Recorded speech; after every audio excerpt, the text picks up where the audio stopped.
stay stable. I hope it's stable. We're live. Welcome back, Cetonauts. It's been a while since I actually live streamed. Actually, I don't do live stream interviews anymore with like founders in Cosmos, because that was always my thing, right? But I like to do those conversations or even debates. So I think today is an amazing occasion to go live, because we have the second round, Patrick Cito 2. Last time I was in Medellin, 2 days before Cosmoverse.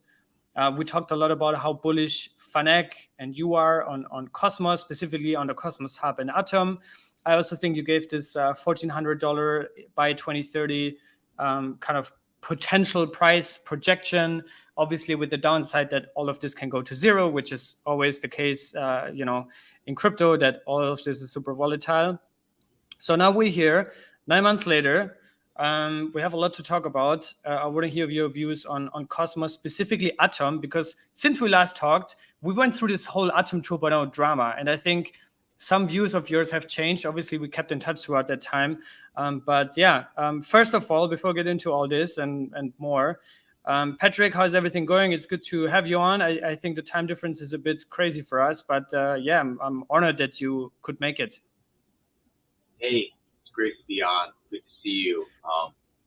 Doing pretty well. Our firm's doing great. We're just trying to figure out a few things in the space all the time, trying to keep abreast of information. Everything is constantly changing, constantly evolving. That goes without saying. That's why we need people like Cito to keep us informed. There we go. Already shilling Cito in the first sentence. By the way, also I want to shill a video that I recently did. Actually, the last video I uploaded on my channel. It got very, very low views, but I think it's actually one of the most important videos I ever made, which is more like generally like, and I think, I also want to make more like back to the roots type of content. Like, why are we in crypto? Why are we doing all this? And I made a video about like national currencies that are going to zero against Bitcoin. And there's like currencies like the Turkish lira, Venezuelan bolivar, Lebanese pound. Like against these currencies, Bitcoin is actually at all-time highs, or the currency has already failed. So just want to shill that video. But yeah, anyways, Patrick, you already said there's a lot of things going on right now in the whole crypto space, kind of as always. But I think right now, at least for me, it feels like we're getting towards the tail of the bear market. I see some more excitements, certain new narratives coming up. Right now, it's conference season in Paris. I guess we're going to hear a lot of announcements from there. So first question, like how has the past, or let's say 2023, how has that year been for you? With the personal views and also with Fanek's views, how do you view the current market environment as a whole? Yeah, for the longest time, there was a lot of regulatory uncertainty and just lack of clarity from the big people. And I think going forward, we're starting to see a lot of push, not just from the grassroots level, like the organizations that are paid to lobby on behalf of crypto, but also Congress people coming out and saying that things need to change in the U.S. So I think it's like really, really important going forward. And then, for a long time, it felt like the whole space was just going to be again in limbo, that we were waiting for things to unfold and happen. And you saw someone like Larry Fink coming out and saying Bitcoin is an interesting asset. It's digital gold, something that's an important component of investment portfolio. I think that's huge for the space going forward. I think that people really have discounted like how important Larry Fink is. And not to mention the fact that like when you think about BlackRock as an entity, like say they can manage Bitcoin, say they manage, let's say $1 trillion of Bitcoin. They're probably only making like say 10 basis points on that. That's $1 billion in revenue. Nothing to sneeze at, but really not a lot. So what I think they're really trying to go for is the entire space, all the different things they can put under the umbrella of BlackRock and manage and make revenue off of. That would become huge. So I think that like there's a push under the covers to move these things forward so that institutional investors can custody them. And that's what we've been trying to do with Vanek, is just to inform people, to get it like different investors understand the space and to see why we are so excited about it here. But yeah, this space in general, like the conversation has been moving very quickly. We've had a lot of interesting developments. We've seen the L2 2s explode in usage, lots of daily actives, lots of volume, lots of TVL in those ecosystems. At the same time, we've seen some of the traditional players in the space like Polygon update their vision. And really, if you think about it, a lot of these people are kind of moving into the orbit where Polkadot and Cosmos were for a long time, where you have this basically internet of blockchain secured by some sort of epicenter and its value. And so I don't know, it's been really exciting to be in the space and see things develop. And going forward, people are really excited about ZK tech, in particular ZK co-processors. Just like the idea that you're going to take compute off chain in some way and have it executed in a safe, trustless environment that enables you to save gas. That's like kind of the essence of some of these things going forward. Yeah. How do you view? I mean, I just said for me, it seems that we're in the tail of the bear market. And I think obviously with the Bitcoin halving coming up in like 7 or 8 months or something like that has historically at least always been this like shelling point where the market turns around, everybody's getting more bullish again, or at least we have bottomed out. Like, how do you guys see that right now? Do you think we have seen the bottom? Do you think there's still more blood on the streets ahead of us? Or where do you feel like we're standing right now? I want to go back to January this year and maybe December, just how depressing and sad the space was. Everything was selling off. There was all sorts of different potential like legal actions coming down the pipeline. Coinbase that's low. Everyone was talking about the miners going out of business, Bitcoin miners, and you see just a huge rebound in the space since then. Like if you look at some of the mining stocks, things like Cypher, that's up 10x since the start of the year. 10x. That's a traditional equity. Like to just the fact that like people have seen the abyss, stare back at them, and they said, "No way, bro! Like we're going up from here. Like the space can continue. It's awesome. It's exciting." Under the covers, people are building lots of interesting, cool stuff, and they're advancing the space. So I think going forward, it's still very, very exciting. Like it's a great space to be in. And what is Vanex positioning right now? Like, are you guys? Obviously, it's one of the most traditional.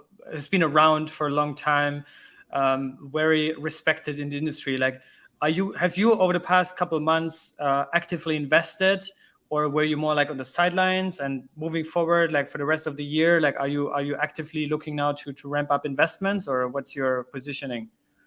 Yeah, so the way in which Vanex works is we're managing funds. We also have some firm capital that belongs to the sole proprietor, Jan. Jan is extremely bullish on this space. He's been in the space since 2017.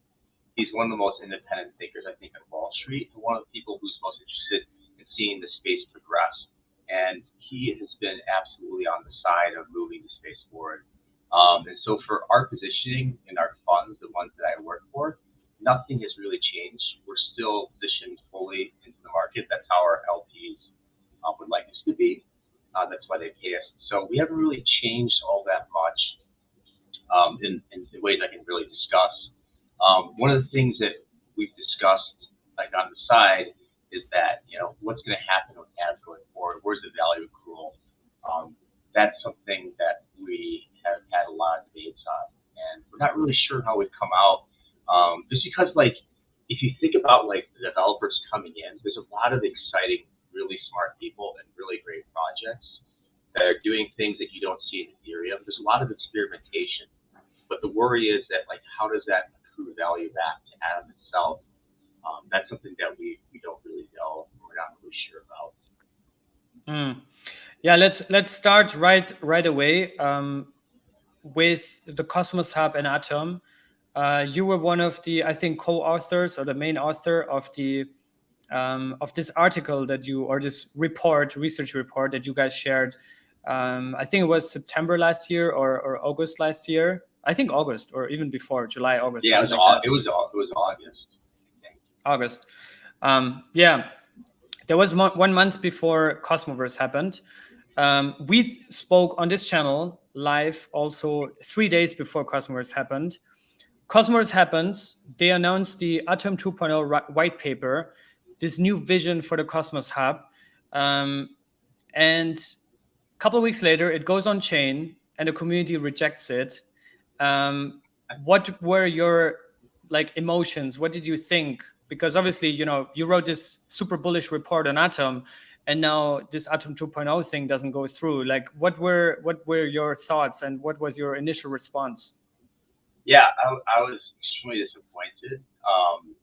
I thought it had a chance of passing. I think it was around quorum, and then I believe one or two main entities came out and just hammered it with no veto and just killed the entire proposal. But the whole thing was so exciting and interesting.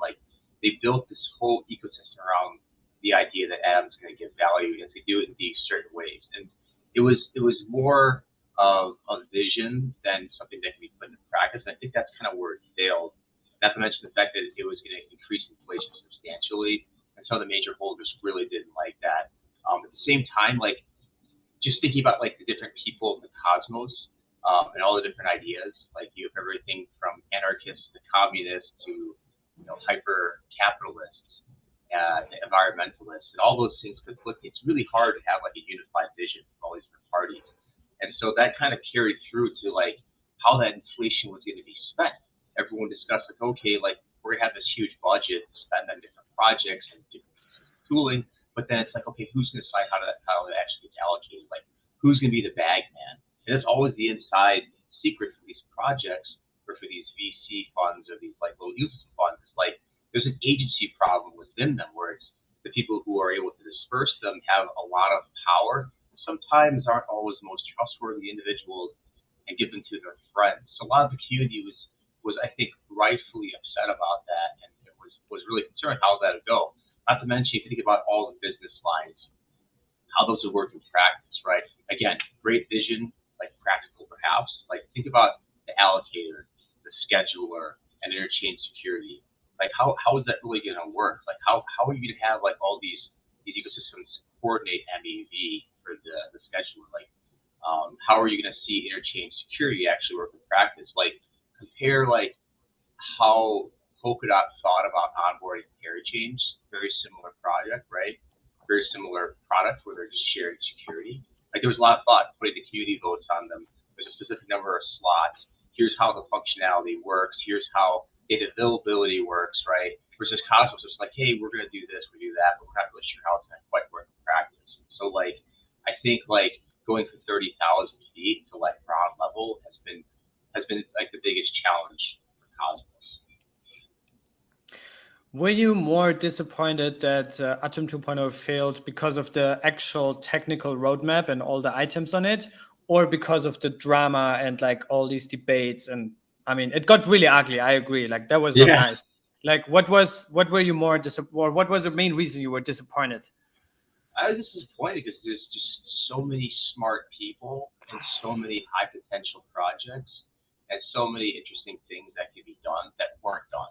And so I think the problem was kind of the underpants gnome paradigm, where it's first we have a good idea, next is question marks, and then third is profit, right?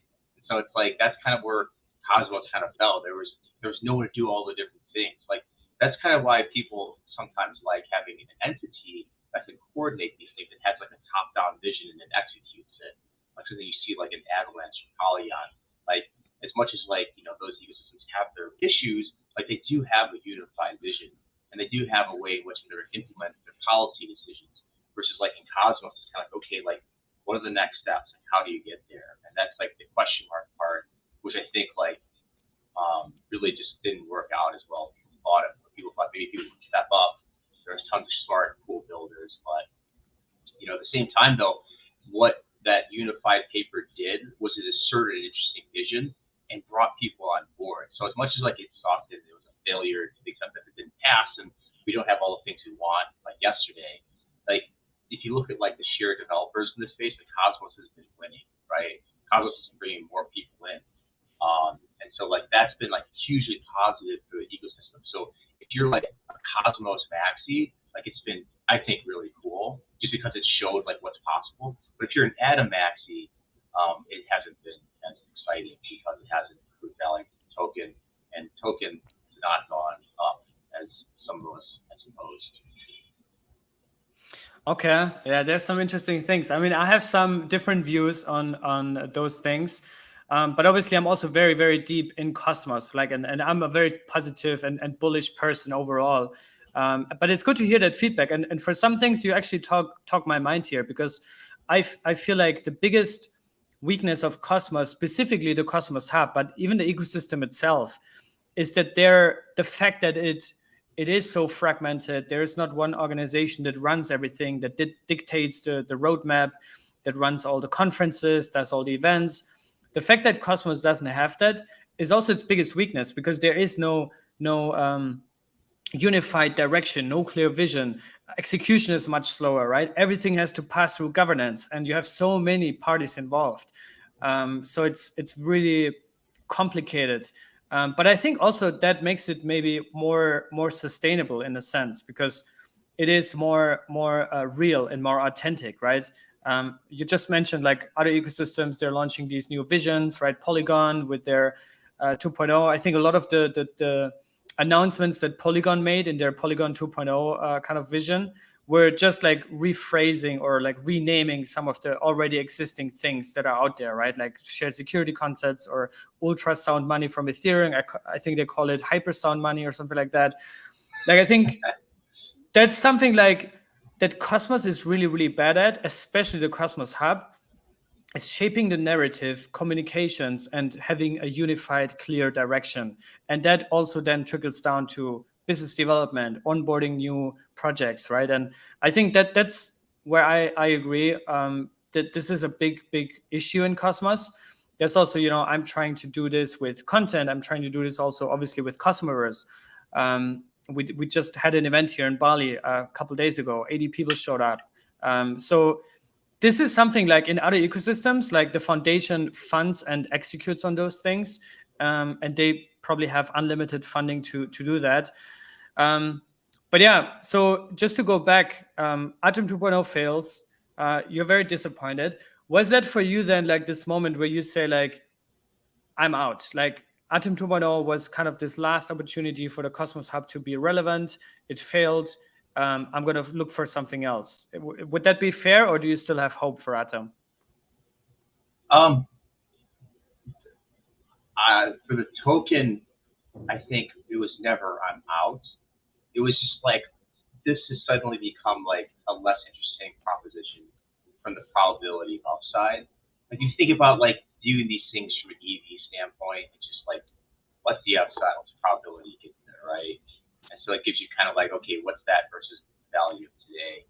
And to me, like, it changed at least the probability of the upside, and then the upside was still there, but just lower probability. But it's like, it's still extremely interesting. Like, the most interesting ideas in the space are coming out of it, and a lot of cool things have been built. Like, people don't really talk about this as much, but for example, Jump Trading has used the Cosmos SDK and Tendermint to build like an internal way in which they allocate their trading, in the way in which they approve transfers, right? They also built Wormhole, which is really cool, which is in the Cosmos, and this is going to be apparently launching its chain. Just like the plethora of like fascinating projects led by people with a diversity of opinions about everything from political economy to lifestyle, like, that's like a really cool building space. But the worry becomes going forward, like, it's just this really cool experimental zone that just accrues value nowhere else, besides maybe that project itself, or maybe the ideas just got stolen. It gets stolen. Like think about like in like Ethereum space or open source software in general. The problem is like, how do you make money out of open source software? Like, I don't know, maybe you have some sort of like value add service that's attached to it. Maybe you have some sort of upgrade that everyone needs that they'll have to pay for. Maybe you have like a big freemium offering that like the only best part of it gets when you pay for it. Like, you think all the way back to like Doom. If anyone here played Doom, the original Doom, the first iteration people got on disc, floppy disk, was Knee Deep in the Dead, and that was like one series of campaigns. You have to play that for free. It was awesome, but the problem was there was like 3 other really cool different like campaigns, if you call it that. There was 2, and you had to pay for those. So you kind of got a taste of it, but then there was like a big so what. And so the problem with like Cosmos is like, what's the big so what? Like, it's just problem in search of a solution It's this idea that doesn't necessarily have a potential for business value accrual, and that's like always been the real issue. And so that's still like the standing issue going forward. And so like you see the different offerings, they sound cool. Like Interchain Security sounds like really smart, but maybe other ecosystems are like doing it better, or maybe you don't really need it. And that's like the big problem. So like how it's gonna be implemented, do you need it? But when I say how it's gonna be implemented, like imagine like you onboard, for example, Duality. I'm not saying anything bad about Duality. I don't really know project that well beyond like what they've said publicly, but imagine if like, let's not use Duality, which is probably going to exist. We'll call it like, I don't know, Jupiter, we'll call it Phobos chain because in honor of Doom. So Phobos chain, like let's say they have like a malicious bug in their code. It gets deployed as an ICS chain, and it decides that it's going to be a ransom chain where it says if you don't give us a bunch of money, we're going to invoke the slashing condition that slashes all the Cosmos validators that are validated chain. Like that's a big problem, right? Or what if it's like an error that they didn't know about that causes the slashing condition? So like there's all these problems with onboarding these chains that no one really discussed. Now of course like Cosmos is talking about, okay, we developed the chain, we have this process, but that's like always been the big issue for the Cosmos. So that's just kind of like how I see it going forward, is like trying to find this value accrual point and making sure to try value to it, right? Yeah. I want to briefly go back and share my views on why ATOM 2.0 failed, and also the aftermath of that. So in my perspective, it failed because the scope was too broad. I think that's mainly the case why it failed. And then, of course, you know, the second order effects of the whole drama and accusations. And then it just got so messy, it got out of hand. But I think mostly because there were some extremely aggressive roadmap propositions in there, right? For example, the extra mint of new atoms, which would dilute a lot of the existing holders, right? The roadmap for liquid staking, which was part of that whole thing. The creation of a council, the interchain scheduler, the interchain allocator, right? Like there were like 5-6 big things in one roadmap that kind of came out of nowhere. I mean, it was announced at Cosmoverse, and I think this is something that probably takes 3, 4, 5 months for the people to really fully understand and like, you know, make their opinions about. And I think it went on chain like 5 or 6 weeks after that. So I think that's one of the main reasons why it failed. But I think that was maybe also never really the intention of, you know, defining that and getting it approved and then launching it. I think the intention was more like a big wake-up call for the Cosmos Hub, for Cosmos Hub governance, right?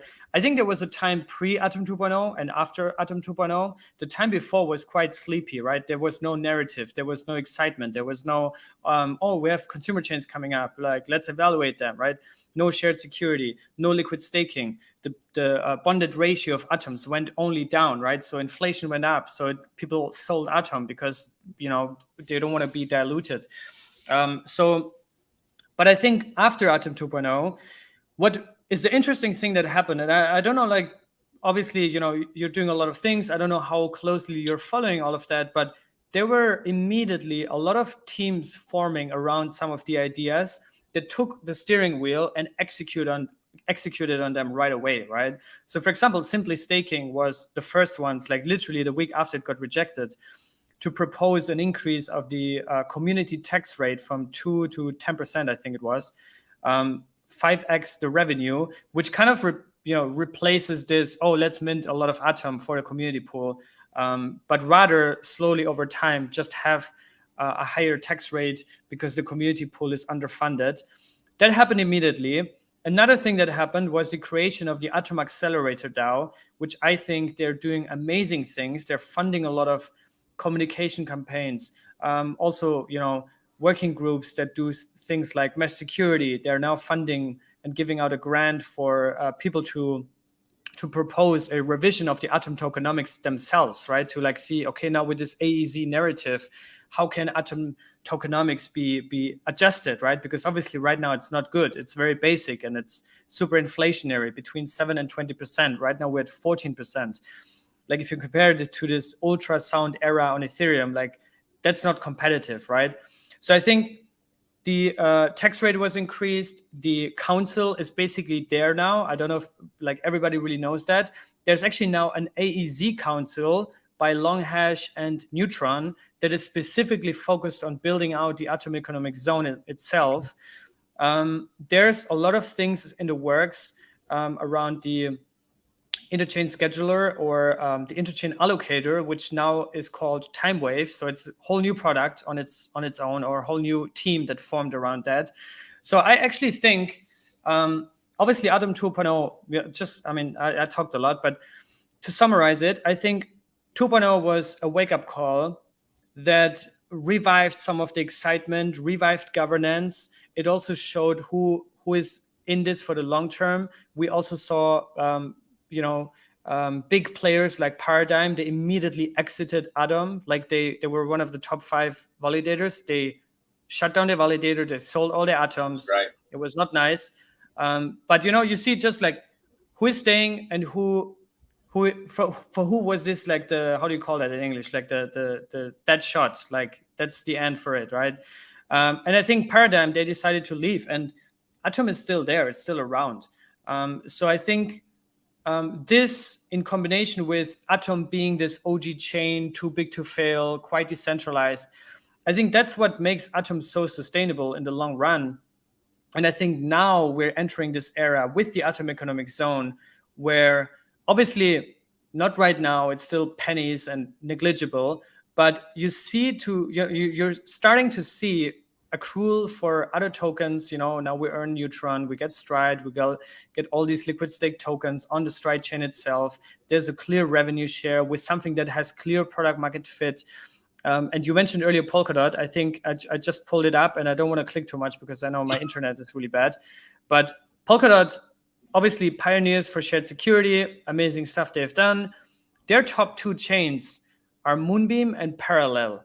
And Moonbeam has a TVL of $43 million, and Parallel has a TVL of $27 million. Well, in fairness to Polkadot, those guys got hacked. So in the Nomad hack, they lost a ton of money on that. Yeah, but it's still by far the largest parachain in Polkadot. And for comparison, Stride, which is something that I think a lot of non-Cosmos people don't even know what Stride is. They've never heard about it. Stride is market leader for liquid staking in Cosmos and has a TVL of $35 million, so almost at Moonbeam levels. And I would argue that Stride's brand awareness compared to Moonbeam is pretty much nothing. Like everybody knows Moonbeam, nobody knows Stride. And Neutron has around 25 million, so similar to Parallel. So I think my point is, it's coming together, but it's coming together silently. And I just wonder, like, I talked a lot, I know, sorry for that, but I just wonder, like, how is your views on this Atom Economic Zone? Do you think like it's just a meme? Are you following that closely? Do you know like all these things that are going on with proposals? Obviously, you mentioned duality, so I'm sure you're following all of that. Yeah, but it's my job. I've been following a lot of this stuff. Yeah. No. So what are your thoughts on? Well, going back to the white paper, it's just like, hey, like it's a paradigm shift. Like you think about the authors, like Ethan Buckman, Jack Samplin, Zucky, someone no one really knows, but it's really important. All this, Sam Hart, like this is like their vision. Like they've been in this space for 5-6 years now, if not longer. I think Zucky might say like 25 years or whatever. But the whole idea is that like, hey, like we have this software, we don't know what the business use case is. What is it? Okay, here's a vision. Like, this isn't just a vision for Cosmos. It's a vision for like all open source software. Like, okay, like here's how it can be potentially used to like accrue value back to the people who built it. That's always been the question with crypto. But in terms of like the implementation going forward, it's definitely like there's more positive things, and it's starting to come together. It's just coming together quite slowly, I think. And then like seeing how it works in practice, like you're just starting to onboard the first chains, like as you mentioned, like Neutron, Stride, I believe. now are going to be running on the Cosmos Hub, if I'm correct. Yeah. But so like the question is like going forward. So going forward, like you're going to have probably Noble. They say they're going to potentially do it, but we don't know. The Cosmos Hub consumer chain, they probably will. Duality. Those are other ones that are forming underneath the hood. But you know, the question is like, why if you're a project, like, why do you need to go to the ATOM zone for security? Think about like the structure of the validators in the Cosmos. Like right now, there's like, you know, 10 to 20 like really big ones. And so the biggest thing with those, they already are kind of like a trusted security layer for these projects. Like if you build a new project today, you can go to peer-to-peer, you can go to SG1, you can go to all the other big ones.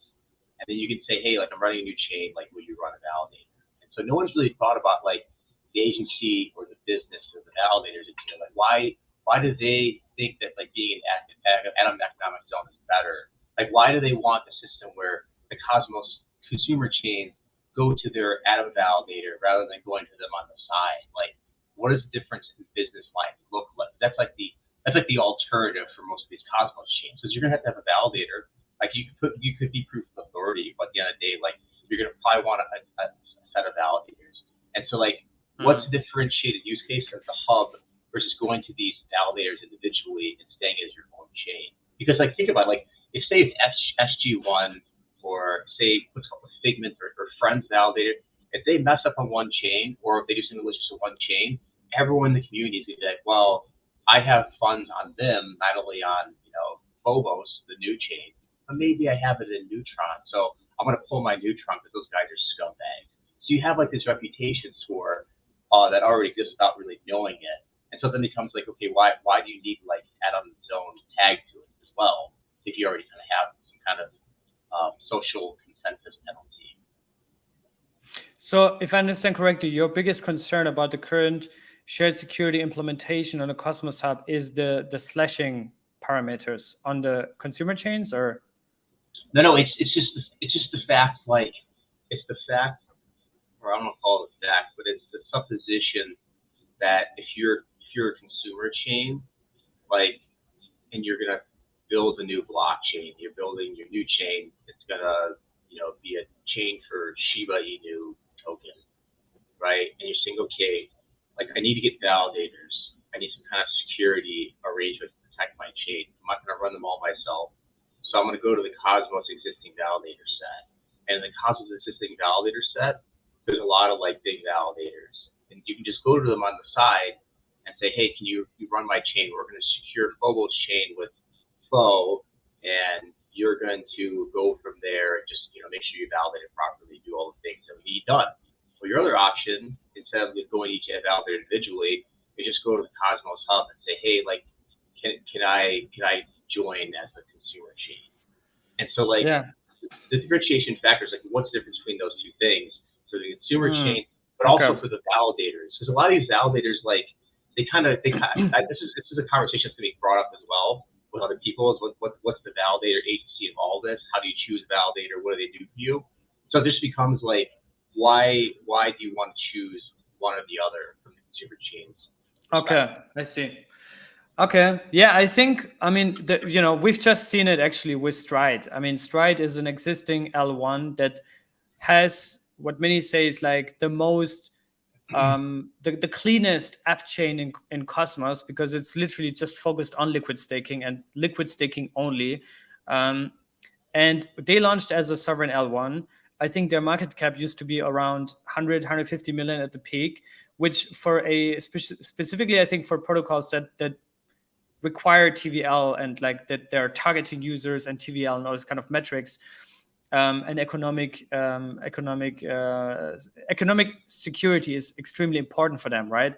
I think the main reason why Stride did that, even though there's a lot of overlaps between the Stride validator set and the Cosmos Hub validator set, even though not all of them, but a lot of them, I think for them, like the main reason was just economic security, right? And like not having to deal with their own validators, but basically outsourcing that to the Cosmos Hub, who has been around for 2.5, like over 3 years actually. So it's one of the most secure, legit, reputable chains out there.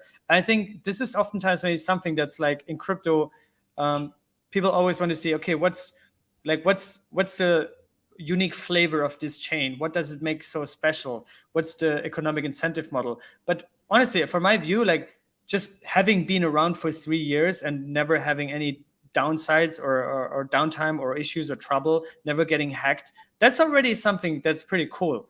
And like the Cosmos Hub, I agree, never had its moment, right? Like Solana, Cardano, even like they're like 10 times higher in terms of valuations.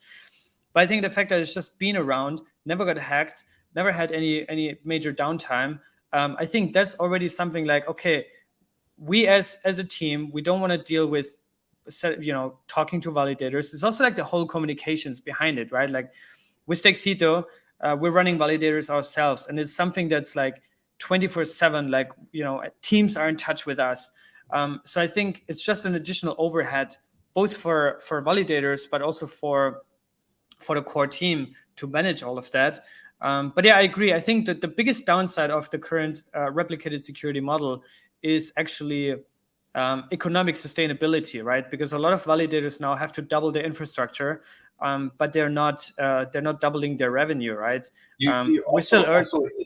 It's like very oligarchical long term. It's like, imagine you're a staker, you stake your ATOM. Like, are you going to choose a validator that does like 2 chains, or are you going to do one that does 20 chains? And there's going to be more rewards with the 20 chain validator, and that's going to be usually a more centralized entity that can afford to make black vector and venture bets, right? Yeah. I mean, I think maybe going back, because I think otherwise we go too deep into those specifics. But my point after is, like, I agree with a lot. Like, there's uncertainties around the economic viability of those consumer chains. It might not be the perfect and scalable shared security model out there, right? But neither is Polkadot's parachain system. Mesh security is something that might be one of the end games probably, but it's also not there yet. And I think the Cosmos Hub could also play a role in that, in fact. So it's not going to get obsolete once mesh security launches. It can actually become part of that. But I want to go back to this whole narrative, because in my personal opinion, and you're an investor, so I'm curious to hear your thoughts. In my personal opinion, the value of a network is probably like just 10%, 20%, like the actual technological innovation that it brings. And 70, 80, 90% is just narrative and like hype, right? So that's my personal view. And I think the fact that the Cosmos Hub has been very much under the radar. There's no global developer onboarding program like, the Solana super team. Binance has their Binance Angels all around the world. They get funded. They do events. They onboard people. Large partnerships with TradFi, right? Avalanche, amazing BD. They have a partnership with Talk, with Amazon, with big names, right? The Cosmos Hub doesn't have it, and it also doesn't have this narrative up until now, at least. So I'm curious, like, I would say that's one thing is like that's the coolest part of why like it's hard to be not bullish, at least the Cosmos ecosystem. It's like, what's their developer acquisition cost, for lack of a better term, right? Like, what is the cost it takes for them to bring in one developer? It's got to be very, very low. I haven't calculated, but compare that to like people spending on Move ecosystem, like you're talking about Aptos and Sway. Like, they're spending so much money to get these developers in, they can't get very many. Osmosis, for a long time, my money switch, had more active developers than both those two ecosystems, Aptos and Sway, right? The Move programming language, like, so like that's like so cool. That's so tremendous. Like, the fact that we have this like community without that BD, like that's like the only comparable one is really Ethereum, and that's like, I guess, a targeter in the end. But it's like, it's really bullish to have that, and the narrative formation around Cosmos, to me, is very bullish, at least for the summer. Like, I think there's a lot of cool things happening in the intermediate period of time. Yeah, but no, I think the Suis and Aptos, those are good examples, because I think my personal opinions, like, I am not technical, I'm not a developer, so I can't assess on the innovation that Move brings to the table. But the fact that it has this history with Facebook, and like obviously that's one of the most exciting stories we had in crypto over the past 5-6 years, and that these turned now into Sui and Aptos, I think that goes back to, why they have such strong backing and strong investors is probably also because of narrative in the end of the day. And I think honestly, so that's why I wanted to get to, like, the Atom Economic Zone for the first time is like something that, at least to me, sounds like catchy, right? It's like, okay, what is this? What does that even mean? Like, what does it mean for Atom? So I'm curious, like, what are your thoughts on that? And like moving forward, where do you see the Cosmos Hub and Atom's strongest weaknesses that it has to work on immediately? Otherwise, it would get obsolete. Like, what are your thoughts on that? I think the Atom Economic Zone and just building like the thematic language around things has been really positive. I think just like getting the stable coins in, those are like important. I hate saying the word primitives that ecosystems need, but like having USDT and Kava, having Noble launch in USDC, and probably other assets too. That's going to be extremely positive. And then you're going to have Sei launching, you have DYDX launching. You're gonna have a lot of cool things launching.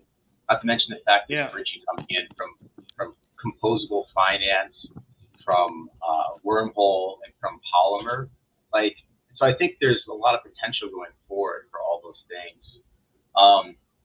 The biggest strong points in the Cosmos, again, community, like diversity of developer understanding reality. Like, go back to the move and the move example, like, yeah, those guys all came out of Facebook. Like, they're probably like some of the best developers in the world. Like, there's no question. But like, they all think probably the same way. They all probably have very similar opinions on like what the thing is supposed to look like. Like, and so that's going to be difficult for them to bring interesting ideas that they can experiment with going forward, or so the theory should go.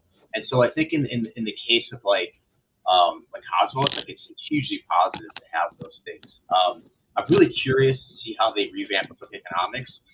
Someone on Twitter named EffortCapital has been discussing a lot of different ways it's going to happen. That's going to be one of those ATOM Accelerator type programs. So that's going to be really cool. Like, Polygon just revamped the token economics. They've been talked about for almost probably a year, and it's been very positive for Polygon. And not only like the token economics, but like mirroring it to like a vision and a viewpoint, and like how they're going to construct ecosystem, what's going to look like, how the value is going to accrue. And so like, I think ATOM needs to like bring together all the minds in some environment and come together and forge something when this new token economic event comes. And like, again, like smart top people in Cosmos, they just need to all agree on something. Like, it's like, herding cats. It's like OPEC on steroids. Like, what does Venezuela want to do? Do they want to do the same thing as Saudi Arabia wants to do? Sometimes, not always, right? Yeah, I mean, I think one of the other results of Atom 2.0 was that, the Zakis, the Sam Harts, the Jack Sampolins, like, they were taking a step back and they said, okay, now it's time for other people to take over the steering wheel. And I'm not saying that they were like controlling Atom, but obviously they had a lot of impact because they've built it. I mean, to be honest, like, they have created it. So of course they contribute a lot. But I think now you see, you mentioned EffortCapital, also Youssef from the AA DAO. I think there's a new wave of like organizations, projects, teams that are coming to work on the Cosmos Hub. Also, I think the Stride team, like, they have done so much. You have to think about it. Like, they basically changed their engine mid-flight. Like, they just migrated and they built the whole things themselves, right? And collaborated closely with the Informal team. So I think there's this new wave of people that are now coming in and propose changes or upgrades. I think for the Atom tokenomics specifically, what makes the most sense probably is to maybe get away from this pegging the inflation or emission of atoms to the bonded ratio, because now we have liquid staking. So I think that's kind of not that relevant anymore. And just lower the inflation gradually, because I think if somebody were to propose it right now to like cut it in half, I think it would probably get downvoted because it would affect validator revenue immediately. But yeah, I think those are some of the things that are definitely coming. My personal opinion the ADAO or the Cosmos Hub is also lead sponsor for Cosmoverse. So they are preparing a lot of things and coordinating a lot of things to be shared this year as well, which is why I was trying really hard to get you to come this year, but I know it's a bit tough. But yeah, I think that's one thing. And then also curious to hear your thoughts. My thesis is that the Cosmos Hub is going to be the most innovative chain for liquid staking and potentially for governance moving forward. I don't know if you followed that LSM from Zaki proposal, I think 95, the liquid staking module. But I think specifically for that area, like liquid staking, ATOM could be one of the most innovative chains, or the Cosmos Hub, all over crypto. So what do you think about that? Like getting away maybe from this, like just shared security, consumer chains. Like there's some other things where I see a lot of positive things. Like what are your thoughts on that? Yeah, I think liquid staking is like really smart for like ATOM. And I think the reason why is something people haven't really thought about, or at least haven't discussed publicly, is going all the way back to like 2021 or 2022. And Osmosis was pushing forward a proposal to deploy UST to Osmosis Hub, right?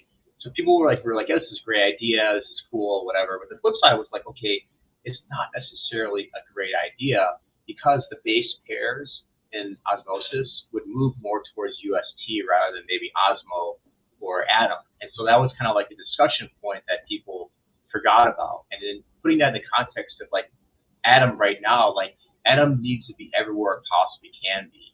And if you have all the atoms stuck in like the hub validating change, that's a great use because it's awesome. But you need to be able to have it, I think, throughout DeFi, throughout all the different ecosystems, as like that base chain currency. But that token needs to be there that people understand. The meme coin, it kind of controls the space. And so if you have liquid staking, that enables you to essentially offboard a component that will track the value of ATOM, essentially is ATOM. I don't want to use certain words here. That's why I was kind of fumbling there. But you want to have that ATOM token, that liquid staked ATOM token somewhere else, so that it could be the base currency. Like that's what you want. Like, because remember, like ATOM's not only like a security zone, but it's also a currency. Currency has to succeed. The more places it's used, the more places it's the medium of exchange, the better. And so I think like it's hugely important for the system going forward. Let's do a couple more minutes. I know we are already almost at an hour, but final question regarding ATOM itself, and then I want to hear your thoughts on the rest of the Cosmos ecosystem and even outside of Cosmos. So you wrote this article August last year, almost a year ago now, 11 months ago, which I think, I don't have it open right now, but I think the price projection or potential by 2030 was $1,400, if I recall correctly. Do you still believe that's on the table? How much of a likeliness would you give it? Or what would you be your revised price target? I don't know. I haven't gone through the exercise in a while, so it really wouldn't be fair to say if that's like a good value.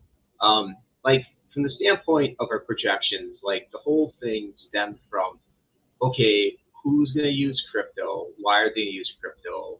Right? So we said, okay, who will probably use crypto would be like social media companies, gaming companies, banking and finance, whether it's payments, whether it's like equity trading or stock trading or exchanges, whatever. We had this huge kind of TAM.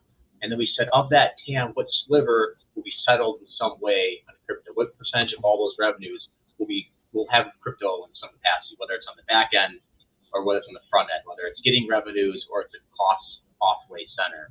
And then from there, it's like, okay, like from that value, like what percentage ecosystems get that value, get their share of that value, right? And then from there, it's like, how do they capture that value? So that price derives from that kind of waterfall, right? You have a bunch of cups and like all these cups are like taking out a little bit for themselves. The last one would be like the ATOM staker in that, or the ATOM token holder. And so that end target market, I think, hasn't changed all that much. We still feel very much similar. It just becomes like, what is ATOM's market share going to be? And then how is it value accrual going to work?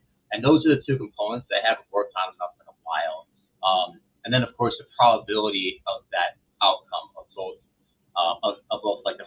happening in the first place, all the crypto being part of like this financial system, and what ATOM's role that's going to be.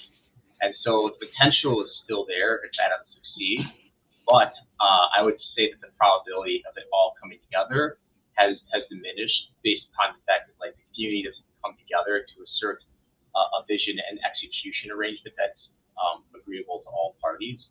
And so that's kind of how I would see it. Like it's still like massive potential, like very interesting, like a really good non-consensus bet that could pay off. But I think like understanding the risk and the downside is important, particularly given that like, you know, we've had almost 9 months, 10 months since 2.0, and we're just seeing it come together now. The things could change rapidly, but again, it's like one of those things that like you have to be on the ground, you have to watch and see things happening.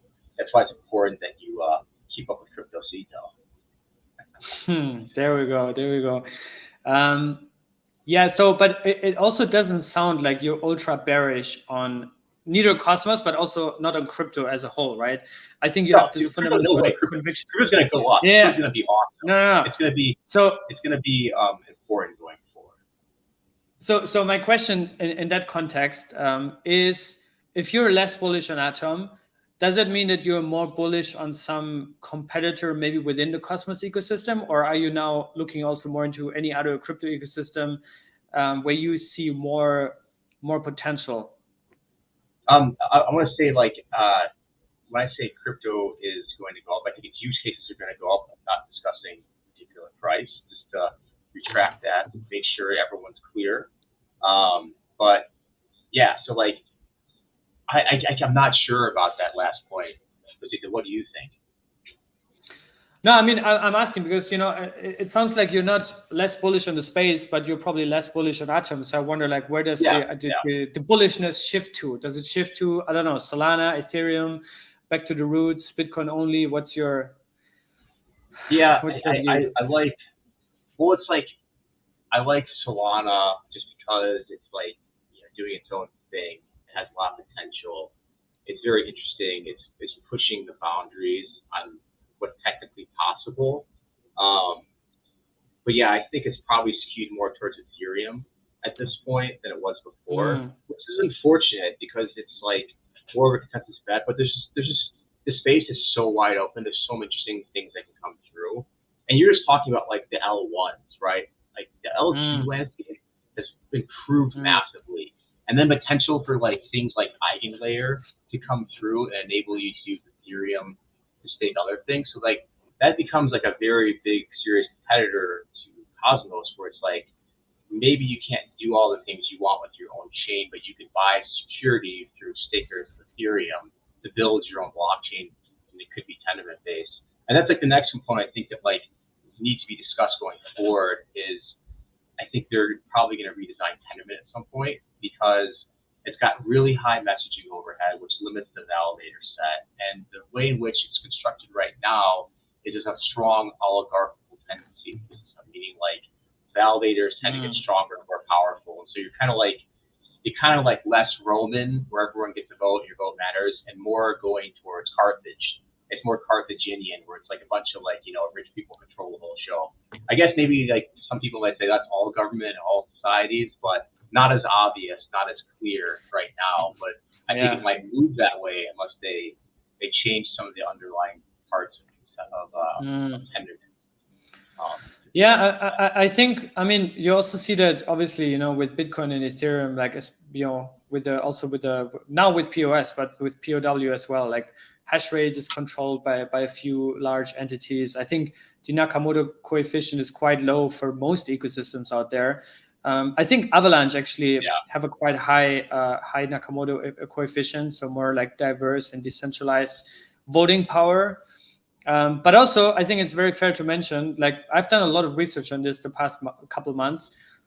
In fact, only Cosmos has true public open community governance.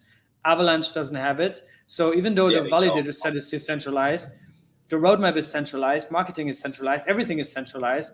Polkadot now has it with open, I think it's called OpenGov or something. And Yeah, I already see OpenGov. drama coming up with the same stuff that's happening in Cosmos. Cardano doesn't have it, Solana doesn't have it, Ethereum doesn't have it. So I think there's a lot of things where Cosmos has swallowed the pill and suffered and has more drama, at least perceived drama, because I would also argue that if other ecosystems had a governance system like Cosmos, or at least open governance where anybody can make proposals and the community can vote on it, I would bet that we would probably see very similar outcomes, right? Like you have to think about it, like ATOM 2.0 was basically, let's say, the core team coming up with an idea and asking everybody for approval, and it got rejected. Like, if any other ecosystem did that, I don't know if anyone ever did that, but I don't think the community was asked if they're okay with the merge. You know, I think they just had to like accept it, right? And like Vitalik is smart, he's going to do it. Obviously, it worked out fine, and I think it's good for them because they can move much faster. But anyways, different seminar. I think we're already over time. Maybe final thing. What's keeping you busy right now? Maybe just share a little bit of an outlook. I know you can't make it to Cosmos this year, very unfortunate. But yeah, what's cooking right now on your side? Yeah, like I have like a foot in two buckets. I like try to follow all the L1s, and I'm also trying to figure out like which tokens are going to go up. And so yeah, like those are the two things. But I think the most interesting stuff is like the application of ZK technology going forward. And so something like a ZK coprocessor, like bringing the compute off chain, can be really fascinating. That's like one thing. And then like thinking about like how L2s accrue value, like think of like the OP stack. Like the OP stack is having a big problem right now with long-term value accrual. Like it's going to be a really cool system, a lot of different ways in which it's going to be built out, but no one knows how. And then the biggest thing in the space, I think the most interesting thing still is going to be just bridging, right? If you have like execution, whether it's on like Cosmos chains or it's on Ethereum L2s, all in like different environments, like how do you link all the different liquidity? How do you do that? Like you need to have some kind of layer, I think, that like, allows you to like bring liquidity one place to another. So there's like interesting projects doing that. So that's kind of like what I'm trying to figure out. Like, and then of course, like why is Stellar going up? Like why are different projects doing well that you wrote off like a while ago? Like that's always the most confounding thing. Like, I think Stellar specifically around this whole Fed Now rumors, because I think, or like the launch of Fed Now, but I think Stellar was always like this CBDC kind of play and narrative. But that's what I mean, right? Like, and I think if there is like an interoperability season and everyone's like, oh, bridging this and this, I think Cosmos will have its moment. But I think, now you see Fed Now launching and people just put out rumors there. Even though if XLM, like I think they had some integration with the Ukraine or something like 2 years ago, and some other countries. I think that's why it's going up. But I think it goes back to narrative, and also you mentioned Solana earlier. I also wanted to just say this is actually just launched like literally, or was announced literally like an hour ago. Is that Wormhole is launching a Cosmos chain, and Cosmos appchain. Which also confirms what you said earlier. They're launching with their own validator set, same as DYDX that moved over from Ethereum L2 from Starkware. But I think they're also those very things big. are related. I will say those things are related. Like DYDX. Related. Yeah, like Wormhole. Jump's going to want to have some kind of secure environment in which they can bring value over, and they can use it in the Cosmos, and like that's going to be part of them interacting. DYDX aspect. DYDX is going to be like, I think, a really exciting change. There's a lot of issues with it, but like it coming is going to be like, I think, just part of like this really interesting narrative formation that would be that'd be exciting. I think it's like you think of all the components, the tooling, No, I think definitely DYDX obviously is huge, and I think they're launching in the next 2.5-3 months. At least that's currently, I think, the trajectory. And when they're launching, obviously native USDC, which is coming very, very soon on Noble. I think it's like literally, just days or weeks away. But once, just imagine like DYDX launches their chain. Noble is a consumer chain. I like to call them Atom zones, by the way. I don't know if you think that sounds better, but Atom zone, Noble is an Atom zone, which means secured by Atom. DYDX launches, kills it, big volumes, big trading activity, which means extreme high demand for Noble's USDC, which then accrues value for Atom for securing Noble, right? So I think there is like a light in the end of the tunnel. There's some sort of trajectory and roadmap where you could see where a value accrual for Atom could eventually come from. But obviously, it's all subject to Noble migrating, to DYDX launching, having demand, and all that whole flywheel starting to kick in. But yeah, I don't know. Do you have any final things? I actually have to go on another call now. But yeah, always great talking to you. I don't know. Do you have any final words, things to share? No, I think stuff to think about going forward is interchain connectedness. There's a lot of interesting projects doing stuff. You can just see even in the Cosmos, like maybe the hub should be that point, that focal point, and that has been discussed at some point in time. But it's costly to run lots of different IBC connections between chains. Every IBC connection you deploy a lifeline to your chain. So it's like, who's going to manage all those things? But again, I think that like interconnectedness is going to be really fascinating going forward. Yeah. Cool, man. Always great talking to you. If the community wants, we can do these every couple of months, 6-7 months, reassess, see where it's standing. Maybe the next time Atom is in the top 10. Hopefully, let's see. But yeah, good talking to you. I don't know. Do you see any questions in the chat? Anything that stood out to you? Maybe we can see. I don't know if there was anything. I have to read through all the ones that are making fun of me. So hold on. This guy sucks. He's stupid. Why is he so handsome? Yeah, it's bear market vibes. Will Atom ever break all-time high? What do you think? To say stuff like that. I know. Especially you can't talk about price, but what does Patrick think?